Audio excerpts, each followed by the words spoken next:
నేను కోమటిరెడ్డి వెంకటరెడ్డి గారి ఛాలెంజ్ని స్వీకరిస్తున్నా. ఒకరోజు R&B శాఖలో బీఆర్ఎస్ ప్రభుత్వ హయాంలో జరిగిన పని గౌరవనీయులు తుమ్మల నాగేశ్వరరావు గారు ఫస్ట్ టర్మ్లో మా ప్రభుత్వంలో పనిచేశారు. ఎంత పనిచేసిందో మాట్లాడదాం అధ్యక్ష. ఒక్క నల్లగొండ పట్టణంలోనే 200 కోట్ల రూపాయలు R&B కింద చేశారు అధ్యక్ష. సరే డీటెయిల్ డిస్కస్ చేద్దాం అధ్యక్ష.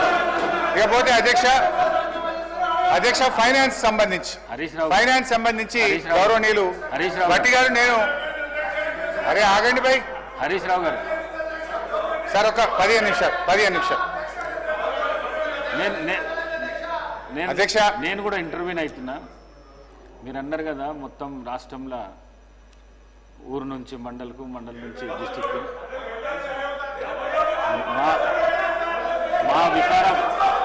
మా వికారాబాద్ జిల్లా లోపల రోడ్లు లేక పిల్లనిచ్చే పరిస్థితి లేదు.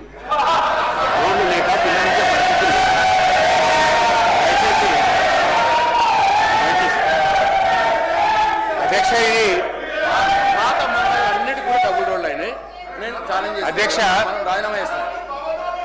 పాత మండలాలు అంటే ఈ మధ్య కొత్తగా ఏర్పడిన మండలాలు మినహా పాత మండలాలు రాష్ట్రంలో ఉండే అన్ని పాత మండలాలకు డబుల్ రోడ్ బీఆర్ఎస్ ప్రభుత్వం వేసింది. సరే మీరు చెప్పింది వాస్తవం. గత కాంగ్రెస్ ప్రభుత్వంలో రోడ్లు లేక పిల్లనియని పరిస్థితి ఉన్నమాట మాత్రం వాస్తవం. అయితే అధ్యక్ష నేను సరే రోడ్ల మీద చర్చ పెట్టండి అధ్యక్ష, డీటెయిల్ గా మాట్లాడదాం. Let us discuss on finance. Sir Sridhar Babu గారు మీరు ఆపాలి సార్, ఇది కరెక్ట్ కాదు సార్. ఫైనాన్స్ మీద ప్లీజ్ గౌరవనీయులు సార్ ఇప్పటికీ అధ్యక్ష ఇదే కోమటిరెడ్డి వెంకటరెడ్డి గారు యాదాద్రి కలెక్టర్ ప్రారంభోత్సవంకి వచ్చినప్పుడు ప్రెస్ లో మాట్లాడిండ్రు. ఇది పక్క రాష్ట్రాల సచివాలయాల కంటే మన కలెక్టరేట్ అద్భుతంగా ఉందని మాట్లాడిన విషయాలు కూడా గుర్తు చేస్తున్నారు అధ్యక్ష. ఇకపోతే అధ్యక్ష ఇప్పటి వరకు వెంకటరెడ్డి గారు 4 సార్లు, ఎల్ఏ మినిస్టర్ గారు 4 సార్లు, భట్టి గారు ఒకసారి, మొత్తం 9-10 సార్లు డిస్టర్బ్ అయింది అధ్యక్ష. నాకు కొద్దిగా డిస్టర్బ్ కాకుండా చూడండి అధ్యక్ష. భట్టి గారు దయచేసి నేను చెప్పే విషయాలు కొంచెం జాగ్రత్తగా విని మీరు క్లారిఫై చేయండి అధ్యక్ష.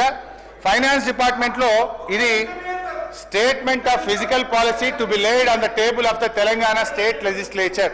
నిన్న మీరు ఇచ్చిన కాగితం అధ్యక్ష, నిన్న బడ్జెట్లో మీరు ఇచ్చిన పేపర్, ఇందులో పేజ్ నంబర్ 14 పారా D5 అధ్యక్ష.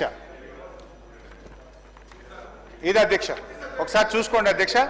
దీని ప్రకారం అధ్యక్ష ప్రభుత్వం గ్యారంటీ, ఇది అప్పుల గురించి చెప్తున్నా అధ్యక్ష, ప్రభుత్వం గ్యారంటీ ఇవ్వని రుణాలు out standing risk weightage guarantee కిందికి రావని చెప్పారు. నంబర్ 1 మీరిచ్చిన వైట్ పేపర్ అధ్యక్ష, ఇది అసెంబ్లీలో భట్టి గారు పెట్టిన వైట్ పేపర్ అధ్యక్ష. వైట్ పేపర్ ప్రకారమైన నిన్న మీరు అసెంబ్లీలో పెట్టిన సోషో ఎకనామిక్ అవుట్లుక్ 2025 ప్రకారం ఇందులో పేజ్ నంబర్ 36లో చెప్పారు అప్పుల గురించి. దాని ప్రకారమైన అధ్యక్ష మన బీఆర్ఎస్ హయాంలో ఎస్పీవీల ద్వారా చేసుకున్న అప్పు 1,15,599 కోట్లు మాత్రమే. అయితే వీళ్ళు కార్పొరేషన్లు తీసుకున్న అప్పులు, కార్పొరేషన్లే చెల్లించే అప్పులను 5% వెరీ లో రిస్క్ కింద చూపించారు. సరే 89,569 కోట్లకు వెరీ లో రిస్క్ కింద తీసుకుంటే కూడా 4,478 కోట్లు మాత్రమే. అంటే మీరు చెప్పినటువంటి ఈ బడ్జెట్ బుక్ ప్రకారం ఫిజికల్ మేనేజ్మెంట్ కింద మీరు చెప్పిన దాని ప్రకారంగా ఫామ్ D5 ప్రకారంగా బీఆర్ఎస్ ప్రభుత్వం యొక్క ఎస్పీవీల ద్వారా చేసిన అప్పు 1,20,077 కోట్లు మాత్రమే.